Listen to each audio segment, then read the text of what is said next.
You have power over your mind, not outside events. Realize this and you will find strength. Marcus Aurelius.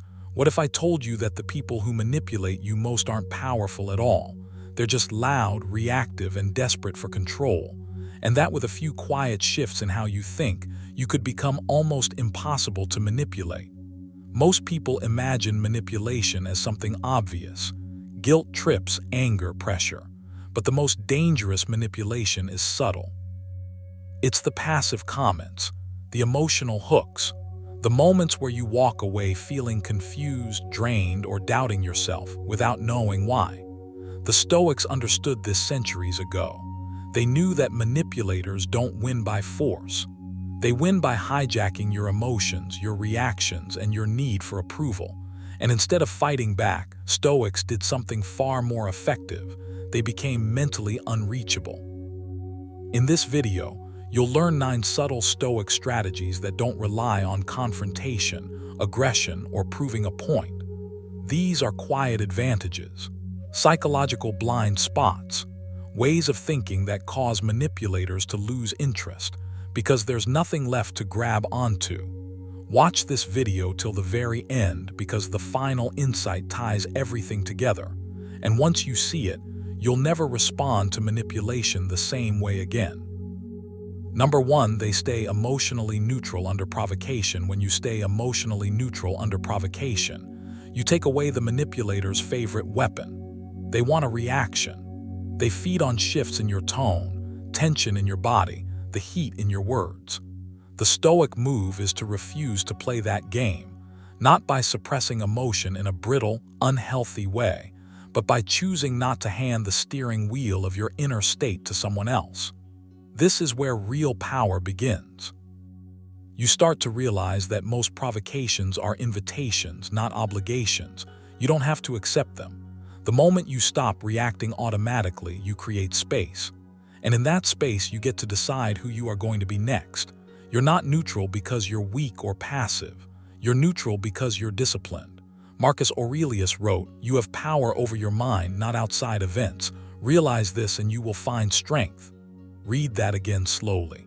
Power over your mind, not their words. Not their tone, not their timing, just your mind. Manipulators rely on emotional shortcuts. They poke, exaggerate, guilt trip, or provoke because they know most people live on reflex. You don't have to. You can train yourself to pause, to breathe, to notice the urge to snap back, justify yourself, or defend your ego and then not obey that urge. This doesn't mean you feel nothing. You do feel it. You notice the irritation rising, the tightness in your chest, the mental urge to strike back. But instead of becoming that feeling, you observe it. Epictetus reminded us, it's not what happens to you, but how you react to it that matters. The manipulator expects emotion to spill outward. You let it settle inward. You don't deny it, you master it. And mastery always looks calm from the outside. One of the most practical shifts you can make is to stop answering immediately. Speed is the enemy here. Emotional neutrality loves slowness. When someone provokes you, your first job isn't to respond, it's to create a pause. Even a few seconds changes everything. In that pause, silently say to yourself, "This is an impression, not a command." That single Stoic idea can save you from hundreds of regretful reactions. You don't owe anyone instant access to your emotions. Silence, even brief silence, is not weakness. It's restraint. And restraint unsettles manipulators more than anger ever could. You'll notice something interesting as you practice this. The calmer you remain, the more erratic the manipulative behavior often becomes. Not because you're doing anything aggressive, but because the usual buttons aren't working. When there's no emotional payoff, manipulation loses momentum. Seneca warned, anger, if not restrained, is frequently more hurtful to us than the injury that provokes it. Neutrality is restraint in action. You're protecting yourself first. Outsmarting comes later as a side effect. To build this habit, you need to train before the moment hits. Start small. Each day, deliberately expose yourself to minor irritations and practice staying level. Slow internet, delays, mild criticism in your head, treat these as reps in the gym. When irritation shows up, don't argue with it, label it. This is annoyance. Then return your attention to your breath, your posture, your task. You're teaching your nervous system that not every emotional spike requires a response. Over time, this rewires how you experience provocation. Another exercise is mental rehearsal. At the start of the day, imagine being misunderstood, challenged, or spoken to unfairly. Not in a dramatic way, just matter of fact. Marcus Aurelius did this daily. He reminded himself that difficult people exist and will behave as they do. When it happens later, it won't feel shocking. You've already seen the movie. Neutrality becomes easier when nothing feels unexpected. There's also the habit of shrinking the moment. Manipulation feels powerful when it fills your entire mental screen. Stoics zoom out. Ask yourself quietly, will this matter in a week, a year? Often the honest answer is no. That perspective drains emotional charge fast. You're not dismissing the situation, you're putting it in proportion. Manipulators thrive on making small things feel urgent and personal. You counter that by widening your lens. Your body plays a role too. Emotional neutrality isn't just mental, it's physical. Relax your jaw, drop your shoulders, slow your breathing. The body leads the mind more than we like to admit. When your body is calm, your thoughts follow. This is a skill you can practice anywhere silently without anyone knowing. And that's part of the beauty of it. It's invisible strength. As you grow into this habit, you'll notice a deeper change. Your sense of self becomes less fragile. You don't need to win every exchange. You don't need validation from someone acting in bad faith. You become harder to manipulate because you're no longer negotiating your worth in the moment. Your identity isn't on trial every time someone pushes your buttons. That alone makes you mentally untouchable. Remember, the Stoic goal isn't to dominate others, it's to govern yourself. Emotional neutrality is not coldness, it's clarity. It allows you to respond later strategically, if a response is even necessary at all. Often the smartest move is no move, or a calm, minimal one. You choose words carefully, or you choose none. Both are valid. Make this a personal rule. Never decide anything important while emotionally charged. Write it down. Live by it. When provoked, your only task is to return to neutral. Decisions can wait. Reactions don't need to happen. With practice, this becomes second nature. And when it does, manipulators sense it immediately. They feel it in the lack of traction, in the calm that doesn't bend around them. This is how you outsmart without attacking. This is how you protect your peace without announcing it. You don't overpower manipulation. You starve it. And you do it quietly from the inside out. Number 2, they observe patterns instead of reacting to words. When you stop reacting to words and start observing patterns, something quiet but powerful shifts inside you. You no longer feel pulled around by every sentence someone throws at you. You no longer tense up, defend yourself, or rush to explain. Instead, you pause, you watch, you notice what repeats, and in that space between stimulus and response, you regain control. This is one of the most subtle ways Stoics outsmart manipulators, not by being louder, sharper, or more clever, but by refusing to be hypnotized by language alone. Words are cheap. Patterns are expensive. Anyone can say the right thing once. Very few can live it consistently. Manipulation relies on urgency, on emotional spikes, on carefully chosen phrases designed to provoke guilt, fear, hope, or doubt. The Stoic response is almost boring by comparison. You slow everything down. You stop treating words as truth and start treating them as data. You notice how someone speaks when things go their way versus when they don't. You notice whether promises align with behavior over time. You notice if apologies come with change or just repetition. This isn't cynicism. It's clarity. As Epictetus reminded his students, don't explain your philosophy, embody it. The same rule applies to everyone else. Don't listen to what they claim to be. Watch what they repeatedly do. You've probably been trained without realizing it to respond immediately to language.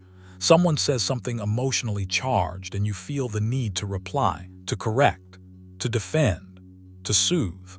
That reflex is exactly what manipulators exploit. Stoicism teaches you to interrupt that reflex. Marcus Aurelius wrote, "If you are distressed by anything external, the pain is not due to the thing itself, but to your estimate of it." Words are external. They only gain power when you grant it. When you begin observing patterns, you stop estimating words as emergencies. You treat them as signals, signals pointing to habits, motives, and character. This shift takes practice because your mind will want to jump in. You'll feel the urge to react, to prove you understand, to show you're reasonable. Instead, you train yourself to sit back internally. You listen, but you don't lean forward. You let sentences pass without grabbing onto them. And over time, something becomes obvious. Manipulators rely on inconsistency masked by confidence. Their words change depending on what benefits them in the moment, but their behavior follows the same loops. Pressure, charm, withdrawal, justification. Again and again. Once you see the loop, the spell breaks. Here's the habit to build. Stop asking, "What did they mean by that?" and start asking, "What usually follows after this?" That question alone rewires how you interact with people. Meaning can be twisted, patterns cannot. Seneca warned, "A person who suffers before it is necessary suffers more than is necessary." Reacting to words is premature suffering. Observing patterns is delayed judgment, and delayed judgment is freedom. You're no longer dragged into emotional labor every time someone speaks. You're choosing when and if a response is even required. This doesn't make you cold, it makes you grounded. You still listen, you still care, but you're no longer impressed by eloquence alone. You stop rewarding empty language with emotional energy. And here's the quiet power move. When words stop working on you, manipulators escalate or collapse.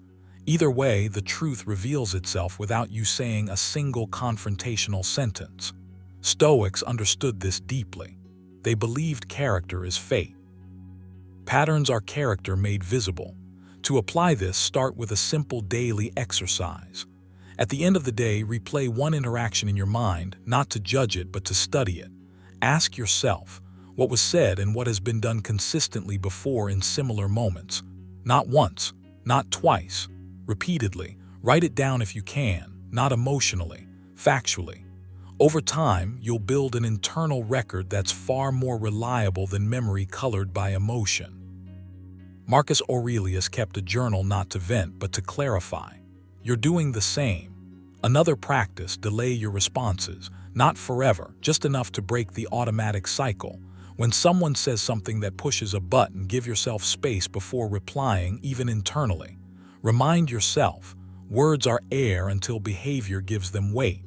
This pause trains your nervous system to stay calm under verbal pressure. Calm is your advantage. Manipulation feeds on speed. You starve it by slowing down. You'll also want to train your attention. Notice repetition, repeated excuses, repeated justification, repeated emotional swings. The Stoics believed attention is a moral act. Where you place it determines who you become. If you place it on dramatic language, you become reactive. If you place it on long-term behavior, you become discerning. Epictetus put it bluntly. If someone succeeds in provoking you, realize that your mind is complicit in the provocation. Observing patterns removes that complicity. This habit also protects your self-respect. When you stop reacting to words, you stop negotiating your boundaries in real time. You don't need to argue your worth. You don't need to explain why something feels wrong. You simply notice, remember, and adjust your access accordingly. Quietly, cleanly, without speeches. This is not avoidance. It's strategic restraint. At first, this way of thinking can feel unnatural. You might worry you're being too passive, too detached. You're not. You're being precise. Think of it like sharpening a blade. Reaction dulls it, observation sharpens it. Over time, you'll notice you feel less confused after conversations, less drained, less pulled into mental loops. That's the sign you're doing it right. One more exercise for the next week. Don't evaluate people based on how they speak when things are calm. Evaluate them based on how they behave under friction, under denial, under inconvenience. Patterns show up most clearly there. You don't need to confront. You don't need to accuse. You just take notes internally and let those notes guide your decisions. The Stoics never promised a world without manipulation. They promised a mind that couldn't be easily manipulated. When you observe patterns instead of reacting to words, you're stepping into that promise. You're choosing clarity over chaos, discipline over drama. And the more you practice this, the more unshakable you become, not because you dominate conversations, but because you're no longer controlled by them. Remember this line from Marcus Aurelius and carry it with you. You have power over your mind, not outside events. Realize this and you will find strength. Words are outside events. Patterns are truths unfolding over time. Watch them, trust them, and let your calm awareness do the work for you. Number 3, they don't explain themselves to gain approval. They don't explain themselves to gain approval because they understand something most people never stop to question. The urge to explain is often the urge to be accepted. And once you're chasing acceptance, you've already handed control to someone else. You feel it when you start justifying a choice you already know is right, when your chest tightens and your words speed up, when you add extra details no one asked for. That's not clarity, that's anxiety asking for permission. Stoics train themselves to notice that impulse and cut it off at the root, not with arrogance, not with coldness, but with quiet certainty. As Epictetus warned, if you want to be invincible, make sure that no one can offend you. When you stop explaining yourself for approval, manipulators lose their favorite leverage point. Your need to be seen as reasonable, good, or likable. You don't owe a defense for decisions that align with your values. Let that sentence sink in. You don't owe it. Manipulators thrive on pulling you into debates about your motives, your tone, your timing. They want you talking, circling, doubting, backpedaling. Every explanation becomes a hook they can grab, twist, and use to rewrite the story. Stoics step out of that loop. They answer when clarity is useful, but they refuse to explain themselves to soothe someone else's insecurity or to manage another person's opinion. Marcus Aurelius reminded himself, "I do what is mine to do, the rest does not disturb me." When you adopt that mindset, you stop performing your life for an audience. You start living it. Notice how often you explain when no explanation is required. A simple no turns into a paragraph. A boundary becomes a speech. A choice becomes a confession. That habit doesn't make you kinder, it makes you predictable. And predictability is a playground for manipulation. The Stoic move is restraint, fewer words, slower responses, a calm pause before you speak. Silence, when used intentionally, is not weakness, it's strength under control. Seneca put it plainly, he who is brave is free.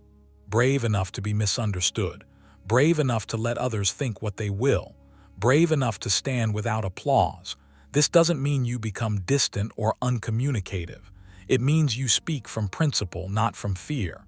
There's a difference. When you explain yourself to gain approval, your energy is outward, scattered, reactive. When you speak from principle, your energy is grounded. You're not trying to convince, you're stating. You're not pleading, you're choosing. Manipulators feel that shift immediately. They sense when they can no longer pull you into justification mode. And when that happens, their tactics lose momentum. They push, and there's nothing to push against. Start practicing this in small, almost invisible ways. The next time you feel the urge to overexplain, stop mid-sentence. Let the explanation end earlier than usual. Feel the discomfort. Let it pass without fixing it. You'll notice how quickly your mind invents threats that aren't real. They'll be upset, they'll judge me, they'll leave. Stoicism teaches you to question those impressions before obeying them. It is not things themselves that disturb us, Epictetus said, but our judgments about them. The discomfort isn't danger, it's just unfamiliar. And unfamiliarity is where growth lives. Another exercise is to separate explanation from justification. Explanation is factual and brief. Justification is emotional and defensive. Train yourself to deliver the first without sliding into the second. Say what you decided. Say what you will do next. Stop there. No emotional cushioning. No preemptive apologies. You're not responsible for managing someone else's reaction. That responsibility belongs to them just as yours belongs to you. When you internalize that, something in you settles. You become harder to rush, harder to guilt, harder to corner. You'll also need to unlearn the belief that being understood is required for being at peace. It is. Stoics accepted long ago that misunderstanding is part of life. Trying to eliminate it is a trap. The more you chase perfect understanding, the more power you give to other people's interpretations. Marcus Aurelius wrote, "I am not harmed by another's actions unless I judge them to be harmful." You can let people misunderstand you without correcting the record every time. Your character is revealed through consistency, not explanations. Over time, truth doesn't need defending. It stands on its own. There's a deeper layer here, too. When you stop explaining yourself for approval, you start listening to yourself more clearly. You begin to ask different questions. Not how do I make this sound acceptable, but is this aligned with who I want to be? That shift changes how you move through conversations. You become deliberate, you speak when it matters. You let silence do some of the work. Manipulators rely on noise and confusion. Stoics rely on clarity and timing. A powerful daily practice is the evening review. Before sleep, replay moments where you explained yourself unnecessarily. Don't shame yourself. Just observe. Ask, what was I afraid would happen if I stayed quiet? Was that fear real or imagined? Tomorrow, how could I respond with fewer words? This reflection sharpens your awareness fast. Seneca recommended this exact habit, urging us to review the whole day and go back over what we have done and said. It's not about perfection, it's about progress. Another practice is to rehearse brevity. Write down common situations where you tend to overexplain. Then script a shorter response. Not cold. Not rude, just complete. Read it out loud. Let it feel solid in your mouth. When the moment comes, your body will remember. You won't scramble for words. You won't ramble. You'll respond with calm economy. That calm is disarming. It tells the other person there's no opening here, no emotional loose thread to pull. As you adopt this habit, something surprising happens. Your self-respect grows. You start trusting yourself more. You stop negotiating with your own values in public. And manipulators, they drift away or change tactics because the old ones don't work anymore. You haven't out-argued them. You've outgrown the need to be approved by them. That's the real win, not dominance, not revenge, freedom. So the next time you feel the urge to explain yourself into acceptance, pause, breathe, choose restraint, choose principle. Let your actions speak and your silence stand firm. As Marcus Aurelius reminded himself again and again, waste no more time arguing what a good person should be. Be one. When you live that way, you don't need approval. And without that need, manipulation has nowhere to land. Number 4, they control their responses, not others' behavior. When Stoics say you control your responses, not other people's behavior, they aren't offering a cute philosophical slogan. They're handing you a lever, a real one that lifts you out of manipulation without noise, drama, or power struggles. Because the manipulator's greatest advantage is never their words or tactics, it's your automatic reaction, the flinch, the urge to explain yourself, the spike of emotion that pulls you out of alignment, the moment you try to manage them instead of yourself. The Stoic path quietly flips that script. It asks you to stop chasing control where it doesn't exist and start claiming it where it always has. You don't need to win arguments. You don't need to expose intentions. You don't need to convince, correct, or confront. The moment you try to control someone else's behavior, you've already stepped into their frame. And manipulators live for that. They thrive on predictability, on knowing exactly which button to press to get a rise out of you. Stoicism interrupts this cycle by teaching you to pause, observe, and choose.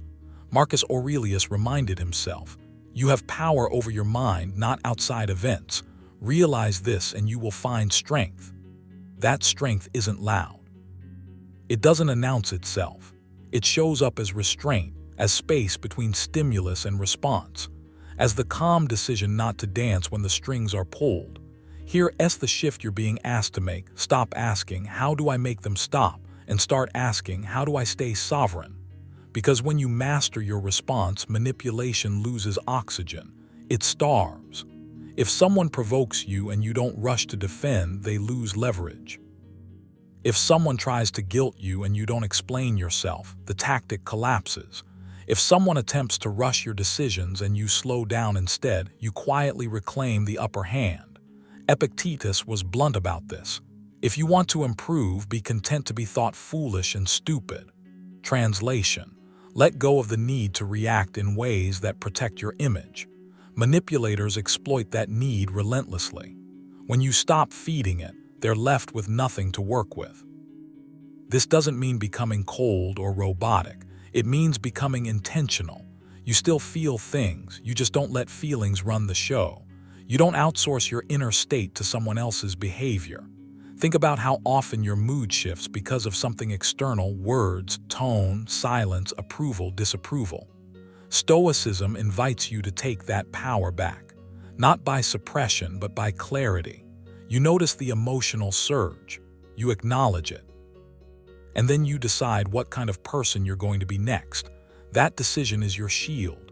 A manipulator wants immediacy, quick answers, fast reactions, emotional urgency. So one of the simplest habits you can adopt is delay. Not avoidance delay. You don't owe instant responses. You don't owe emotional access. You don't owe explanations in the heat of the moment. Practice buying yourself time. Let silence do some of the work. Seneca warned, the greatest remedy for anger is delay. Delay isn't weakness, it's tactical patience. It gives your rational mind time to reassert itself. And once reason is back in the room, manipulation struggles to survive. Another habit is reframing your internal dialogue. Instead of thinking, they're trying to control me, shift to, this is an opportunity to practice self-command. That subtle reframe changes everything. Now the situation isn't about them. It's about you training your discipline.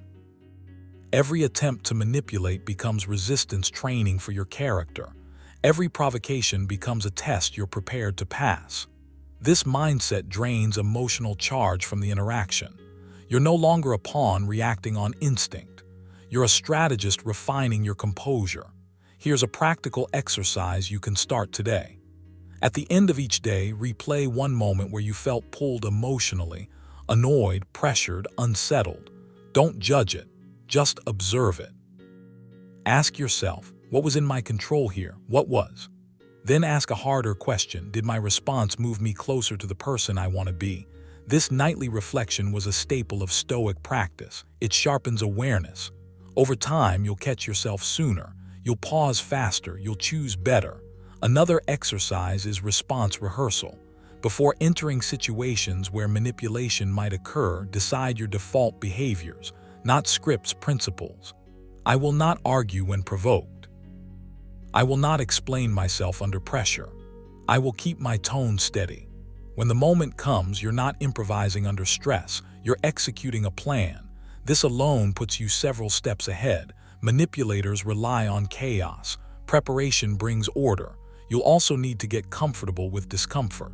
Holding your response steady can feel unnatural at first. Your body wants to react. Your ego wants to speak. Let that discomfort exist without obeying it. Stoicism doesn't promise comfort, it promises freedom. Freedom from being emotionally hijacked, freedom from predictable reactions, freedom from living on someone else's emotional leash. Epictetus said, "No man is free who is not master of himself." Read that again, slowly. That's the real objective here. As you practice this, something interesting happens. People start to adjust. Not because you controlled them, but because your consistency changed the dynamic. You become harder to read, harder to provoke, harder to rush. And in that steadiness, you gain clarity. You see patterns you missed before. You notice when someone escalates because their usual tactics failed. You notice when silence unsettles them more than any argument ever could. But none of this becomes your focus. Your focus stays inward, on your conduct, on your standards, on your response. Make this your rule. You don't need to manage other people to protect yourself. You need to manage yourself. That's the Stoic edge. It's quiet, it's disciplined, and it works even when no one notices, especially then. So start small. Pause once where you would normally react. Choose restraint once where you'd normally explain. Walk away internally before you ever walk away physically. Each time you do, you reinforce a habit manipulators can't penetrate. You don't outsmart manipulation by being clever. You outgrow it by being grounded. Control your responses. Let others reveal themselves. And stay anchored in the one thing no one can take from you: your ability to choose who you are in every moment.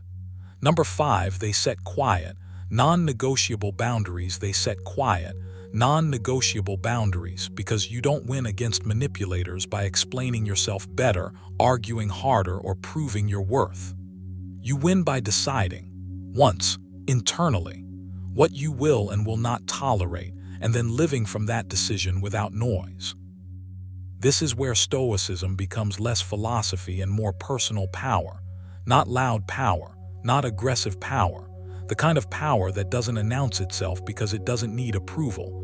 You stop negotiating with people who thrive on negotiation. You stop justifying limits that only exist to protect your peace. As Marcus Aurelius reminded himself, you don't have to turn this into something. It doesn't have to upset you. The moment you truly absorb that, manipulation loses oxygen. A manipulator studies reactions. They look for hesitation, guilt, over-explaining, emotional leakage. Boundaries spoken too often or too emotionally become leverage. So instead of declaring rules, you embody them. You don't warn, you don't threaten. You simply act consistently. When something crosses your line, access changes, energy changes, availability changes, not as punishment but as alignment. This is subtle, and that's why it works. You're not trying to control them. You're controlling yourself. Epictetus was blunt about this. If you want to improve, be content to be thought foolish and stupid. In modern terms, that means letting people misunderstand your silence, your distance, your refusal to engage. You don't rush to clarify. You don't chase being seen as nice. You choose being sovereign. Here's the shift you need to make if you want this to work. Boundaries are not conversations, they are standards. The more you feel compelled to explain them, the less solid they are. When your boundary is real, it shows up in behavior, not speeches. You stop responding to certain tones. You disengage from certain dynamics. You end discussions that go in circles. You don't do it dramatically. You just stop participating. This confuses manipulators because they're used to friction. They feed on emotional pushback. When there's none, they're left negotiating with a wall. Calm, silent, unmoved. Seneca warned, no person has the power to have everything they want, but it is in their power not to want what they don't have. Apply that here. You don't need their validation. You don't need their understanding. You don't need to win the moment.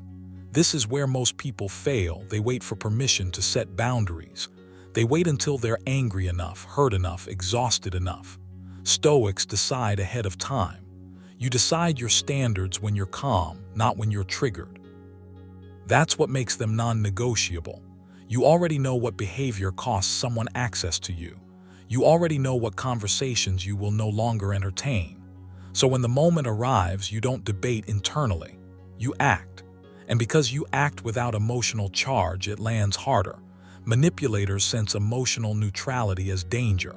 There's nothing to hook into, nothing to twist, nothing to exploit. You might worry this makes you cold. It doesn't. It makes you precise. Warmth without boundaries is self-betrayal. Boundaries without anger are self-respect. There's a difference. Stoicism never asked you to become numb, it asked you to become disciplined. The best revenge, Marcus wrote, is not to be like your enemy. Setting quiet boundaries is exactly that. You don't mirror manipulation. You don't escalate. You don't try to outplay them on their own board. You simply refuse to play. If you want to build this habit, start with a private exercise. Write down 3 behaviors that drain you, confuse you, or make you feel subtly smaller. Don't justify them, just list them. Then decide without drama what your response will be next time, not what you'll say, what you'll do. Will you disengage? Will you delay responses? Will you remove access? Decide now. This is your internal contract.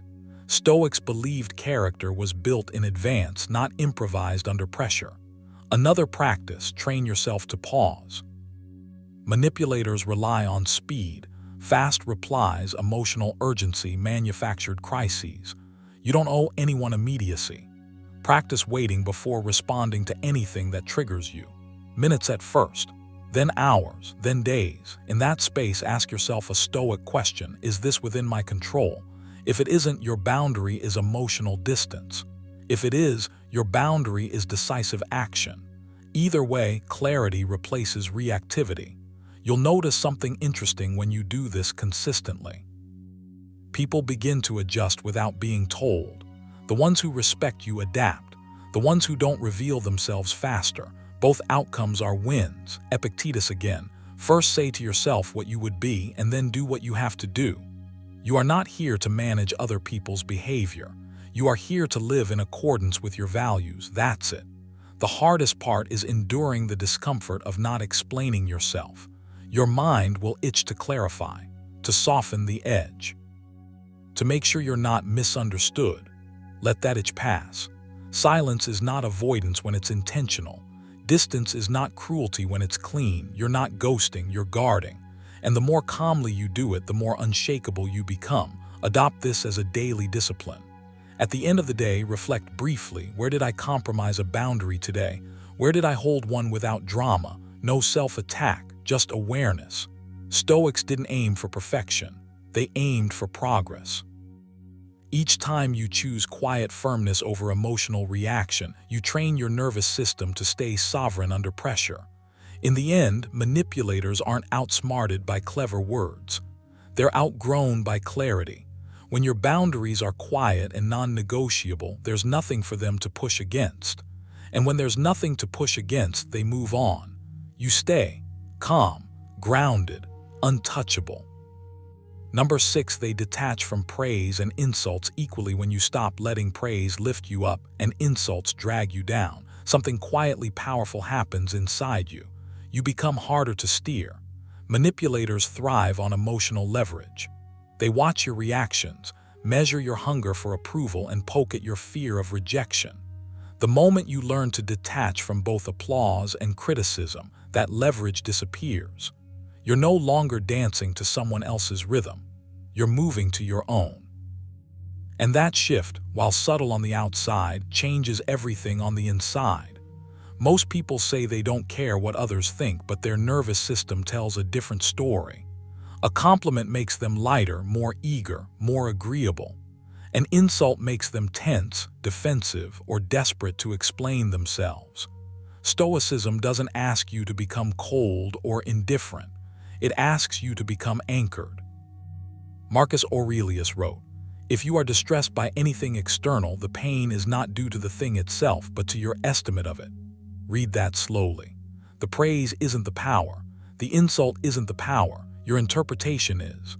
Once you see that, you stop outsourcing your emotional state to people who may not have your best interests at heart. Think about how often your mood shifts based on someone else's tone, reaction, or silence. A single sentence can inflate your confidence or collapse it. That volatility is exactly what manipulators look for. When praise controls you, you become eager to please. When insults control you, you become easy to provoke. Detaching from both doesn't mean ignoring feedback or becoming arrogant. It means refusing to let external opinions decide your worth. You still listen. You still observe. But you don't kneel emotionally. Epictetus was blunt about this. If you want to improve, be content to be thought foolish and stupid. Not because others are right, but because your growth cannot depend on their approval. This is where most people misunderstand detachment. They think it's about suppressing emotion. It's not. It's about relocating authority. Instead of asking, "How did that make me look?" you ask, "Was I aligned with my principles?" Instead of chasing validation, you build internal standards. That's why manipulators struggle with Stoics. There's nothing to grab onto. Praise doesn't buy compliance. Insults don't trigger overcorrection. You stay centered, which makes their tactics feel oddly ineffective. You can start practicing this today, and it begins with awareness. The next time you receive praise, notice the internal rush, the slight leaning forward, the desire to repeat whatever earned that approval. Don't judge it, just observe it. Then ask yourself one question: if this praise disappeared tomorrow, would I still respect my actions today? That question pulls you back into yourself. It reminds you that consistency matters more than applause. Seneca warned about this trap when he said, "We are more often frightened than hurt, and we suffer more from imagination than from reality." Praise and insults both live largely in imagination. You give them weight, you can also take it away. Now flip the situation. When criticism comes, especially when it's sharp or unfair, resist the instinct to defend, explain, or counterattack. That instinct is not strength, it's exposure. Instead, pause. Breathe. Let the words land without immediately reacting. Ask yourself whether there's something useful hidden inside the insult. If there is, extract it calmly. If there isn't, discard it just as calmly. Marcus Aurelius reminded himself, "I can choose not to be harmed and I won't feel harmed." That choice is quiet. It's internal. And it's devastating to manipulation because manipulation feeds on visible reaction. Here's a simple exercise that rewires this habit over time. For 1 week, treat praise and insults as information, not identity. Literally say to yourself, "This is data, not a verdict." When praised, write down what behavior was praised, not how it made you feel. When criticized, write down exactly what was said, stripped of emotional language. This creates distance. Distance creates clarity, and clarity makes you much harder to control. Another powerful practice is voluntary neutrality. For short periods, deliberately withhold your emotional response. Not externally, but internally. When someone tries to provoke you or flatter you, keep your inner dialogue steady. No inner applause, no inner outrage, just calm acknowledgement. Epictetus advised, when someone praises you, remember that they are only praising their own opinion. The same applies to insults. They are opinions, not truths. When you truly absorb that, you stop feeling chased by every judgment that passes your way. What's interesting is that this detachment doesn't make you passive. It makes you precise. Because you're not reacting emotionally, you can choose your responses deliberately. You speak when it's useful. You stay silent when silence is stronger. You walk away when engagement would cost you your balance. Manipulators hate this. They rely on predictability. Detachment makes you unpredictable in the best way. You'll notice another change too. When praise and insults lose their grip, you become more honest with yourself. You stop lying to maintain approval. You stop performing. Your actions become cleaner, more intentional. Seneca captured this when he said, "Be strict with yourself and tolerant with others." When your self-respect comes from within, you don't need to win every interaction. You don't need to be liked. You don't need to be feared. You need to be aligned. To lock this in, adopt one final habit: daily internal review. At the end of the day, ask yourself 3 questions. Did I act according to my values today? Did I allow praise to inflate me? Did I allow criticism to shrink me? No punishment, no ego, just honest reflection. Over time, this builds an inner compass that doesn't spin wildly with every external breeze. Detaching from praise and insults equally is not about becoming numb. It's about becoming sovereign. When you stop feeding on approval and stop bleeding from criticism, manipulators lose their edge. You become calm where others are reactive, grounded where others are desperate. And that calm strength doesn't need to announce itself. It simply exists. And once it does, very little can move you without your consent. Number 7, they let time expose manipulation naturally. When you stop trying to catch manipulation in the act, something powerful happens. You step back. You loosen your grip. You let time do the heavy lifting. This is one of the quietest Stoic advantages you can develop. And it works precisely because it feels almost passive on the surface. Almost. Manipulators rely on urgency. They need you rushed, reactive, emotionally pulled forward. Time is the one thing they can't control, and you don't need to announce that you're using it. You simply slow down. You stop explaining yourself. You stop demanding clarity now. You allow patterns to reveal themselves without your interference. That restraint isn't weakness. It's discipline. You don't interrogate, you observe. You don't accuse, you notice. You don't argue your perception, you test it by waiting. Manipulation thrives in chaos and collapses in stillness. When you don't rush to label behavior, when you don't force resolution, the truth begins to repeat itself. Once is an anomaly, twice is coincidence, 3 times is a pattern. You don't need clever comebacks or psychological tricks. You need patience. And patience, practiced consistently, becomes an intelligence all its own. Marcus Aurelius wrote, "Time is like a river made up of the events which happen and a violent stream. For as soon as a thing has been seen, it is carried away and another comes in its place." Most people drown in that stream. You don't. You stand on the bank and watch. You let behavior pass by again and again until it tells on itself. Manipulators hate this because they depend on you forgetting yesterday. Time, when used intentionally, turns memory into leverage. You urge yourself to pause when something feels off instead of reacting to the discomfort. That pause is where power starts to grow. You don't need certainty immediately. You don't need to figure them out. You only need to stay consistent in how you show up. Calm, measured, grounded. Over time, inconsistency becomes obvious when placed next to your steadiness. When you stop changing your position to accommodate confusion, confusion exposes its source. This habit takes practice because your instincts will scream for resolution. You'll feel the urge to confront, to explain, to fix the tension so you can breathe again. That urge is exactly what manipulators exploit. Stoicism teaches you to tolerate discomfort without surrendering control. Epictetus reminds you, if you wish to improve, be content to appear clueless or stupid in extraneous matters. You don't need to prove that you see what's happening. Seeing is enough. Acting too soon only hides the truth you're waiting for. As time stretches, stories begin to contradict themselves. Intentions don't align with actions. Promises drift. Pressure reappears in familiar forms. None of this requires you to say a word. Your silence becomes a mirror. People reveal who they are when they think no one is watching closely. You are watching, but without tension, without hunger for control. That's the difference.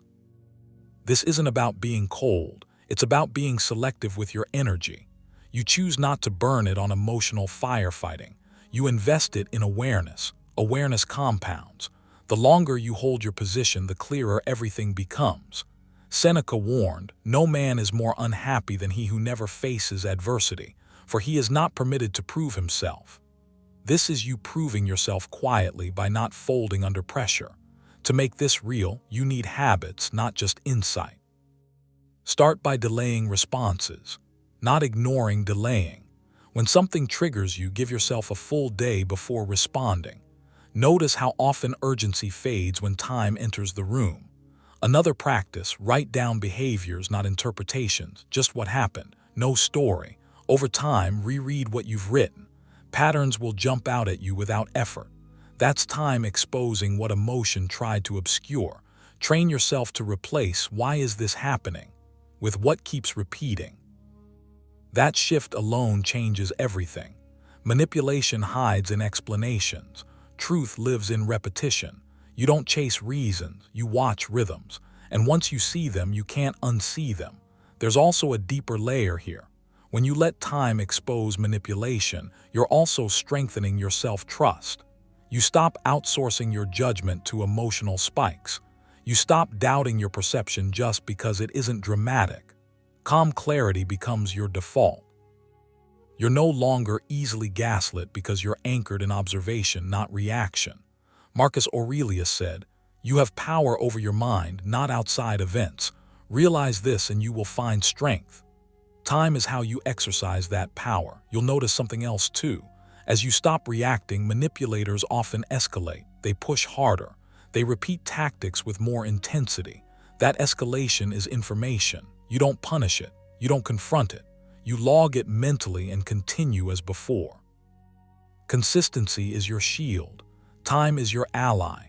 Eventually, the mask slips because it has to. No one can maintain manipulation indefinitely without cooperation. Your refusal to rush is your refusal to cooperate. This approach asks you to become comfortable with uncertainty. That's the price of wisdom. You don't rush to closure because you value accuracy more than comfort. And the irony is, peace follows naturally when you stop forcing outcomes. You begin to feel less anxious, less tangled in other people's games. You're not trying to win, you're letting reality speak. Adopt this as a daily discipline. When confusion arises, slow down. When pressure appears, lengthen your timeline. When emotions spike, shorten your words. You don't need dramatic exits or decisive speeches. You need patience sharpened into skill. Over time, manipulation loses its grip because it has nothing to latch onto. You don't expose manipulators by outsmarting them in conversation. You outgrow them by refusing to rush. You let time do what it always does, strip away what's unsustainable, and you walk forward lighter, clearer, and far harder to deceive. Number 8, they refuse to play victim or aggressor. When you refuse to play either the victim or the aggressor, something quietly powerful happens inside you. Manipulators depend on polarity. They need you small and wounded or loud and reactive. They thrive when you collapse into one role or the other because both are predictable. The victim begs for relief. The aggressor begs for control. Stoicism teaches you to step out of that narrow hallway entirely.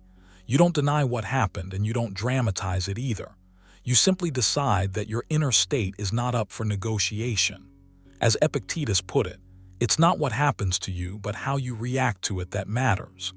You stop rehearsing the injury in your head. You stop fantasizing about retaliation. Instead, you return to center. Calm, upright, unmoved. This is not weakness. This is discipline. It takes far more strength to stand still than to flinch or strike back. When you do this consistently, manipulators feel it immediately.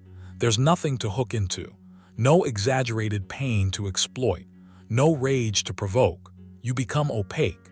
And opacity is terrifying to people who survive by pulling strings. To live this way, you have to let go of a habit most people never question, the need to be right in the emotional sense. Victimhood often disguises itself as moral superiority. Aggression disguises itself as justice. Stoicism asks you to drop both costumes. Marcus Aurelius warned, "You don't have to turn this into something. It doesn't have to upset you." Read that again. You don't have to turn it into something.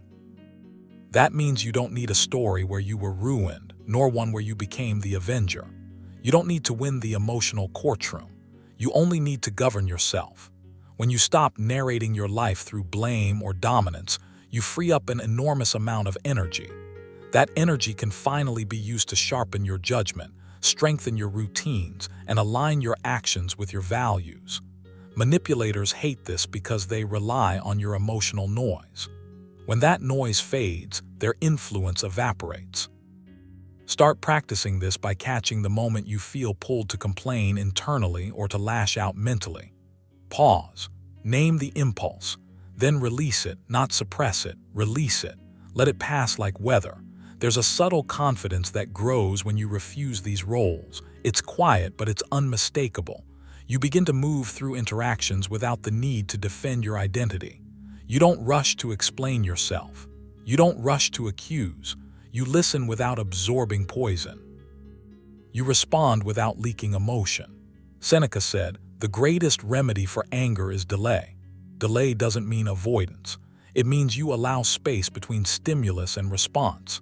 In that space, you choose who you are going to be, not who you were trained to be, not who someone else wants you to be. This is where outsmarting manipulation actually happens. Not through clever comebacks or strategic silence alone, but through self-mastery. Make it a daily practice to rehearse neutrality. Visualize moments where pressure appears and you remain steady. Breathe slower than the situation demands. Lower your internal volume. This trains your nervous system to stop equating intensity with importance. You also need to rewire how you interpret power. Victims believe power comes from being rescued. Aggressors believe power comes from overpowering. Stoics know power comes from self-command. When you embody that, your presence changes. You're no longer advertising your wounds or your weapons. You're simply standing there intact. This forces manipulators to confront a mirror they dislike. They see someone who cannot be rushed, guilted, or cornered, someone who doesn't need to prove anything, someone who will walk away without drama and without fear. Practice this by setting one small boundary each day without explanation. No apology, no justification, just a calm decision followed by action. Notice how your body feels afterward. That's strength being built, quietly. Over time, refusing to play victim or aggressor reshapes your identity. You stop defining yourself by what others did or didn't do. You stop measuring your worth by how much damage you can inflict in return. You become outcome independent. That's a Stoic superpower. As Marcus Aurelius wrote, the best revenge is to be unlike him who performed the injury. Not better in a performative way. Unlike, different, unreachable. Let that line guide you. Write it down. Read it when emotions spike. Pair it with a simple exercise. When you feel triggered, ask yourself, what would a calm, disciplined version of me do next? Then do only that. Nothing extra, nothing dramatic. This is how you train yourself out of the manipulator's game. Eventually, you'll notice something else. People who once tried to control you begin to drift away. Not because you fought them, not because you collapsed, but because there's no role left for them to play. And in that space, you'll find something far more valuable than revenge or validation. You'll find self-respect that doesn't depend on anyone else's behavior. That's the real outsmarting. And once you taste it, you won't go back. Number 9, they act based on principles, not pressure. When you decide to act from principles instead of pressure, something quiet but powerful happens inside you.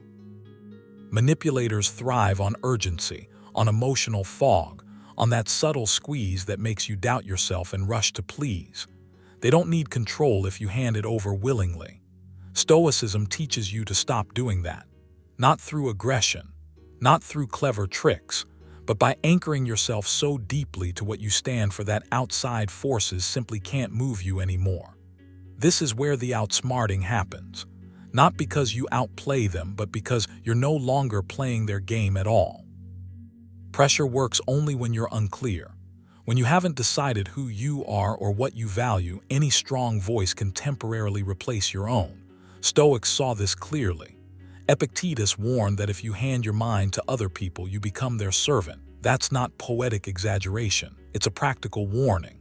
The moment you let someone else's expectations dictate your behavior, they're steering your life. Acting on principles flips that dynamic. You don't ask, how do I make this stop?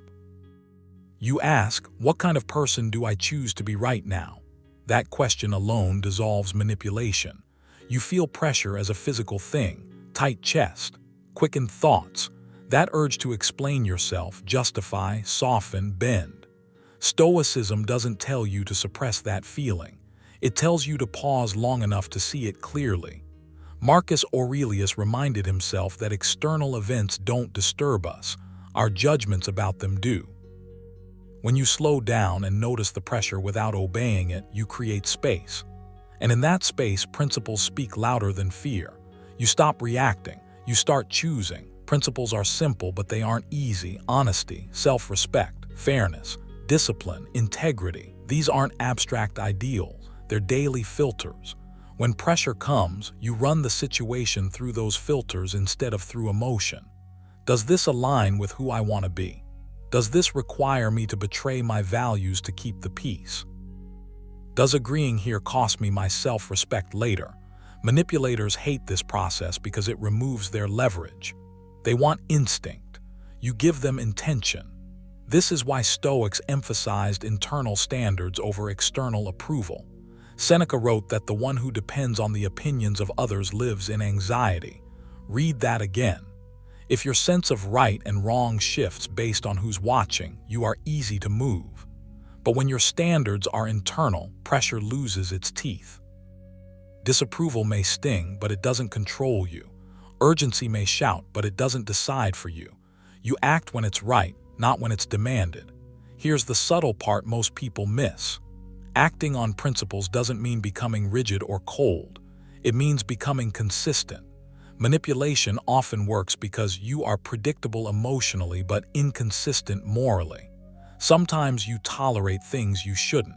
Sometimes you enforce boundaries out of anger rather than clarity. Principles remove that randomness. Your responses become boring in the best way. Calm, measured, repetitive. The same standard applied every time. Over time, people learn there's nothing to push against. You can start building this skill intentionally. One simple habit is pre-commitment. Before pressure ever shows up, decide what you stand for. Write it down, not 10 things, 3, maybe 5, short, clear, non-negotiable. When the moment comes, you don't debate, you consult, you already chose. Epictetus advised rehearsing adversity in advance so it doesn't surprise you later. This is exactly that. You don't wait until you're overwhelmed to figure out your values. Another exercise is the pause practice. When you feel pressured, do nothing for a few breaths.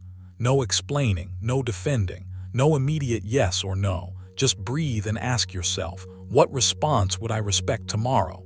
That question cuts through manipulation instantly. Pressure wants speed. Principles want clarity. Give clarity the time it needs, even if it's only a few seconds. You should also train yourself to separate discomfort from danger. Manipulators blur the two. They make you feel that saying no is unsafe, when in reality it's just uncomfortable. Stoics were relentless about this distinction. Marcus Aurelius reminded himself daily that most things we fear are impressions, not threats.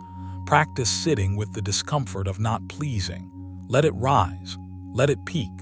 Let it pass. Each time you do this, pressure loses power over you.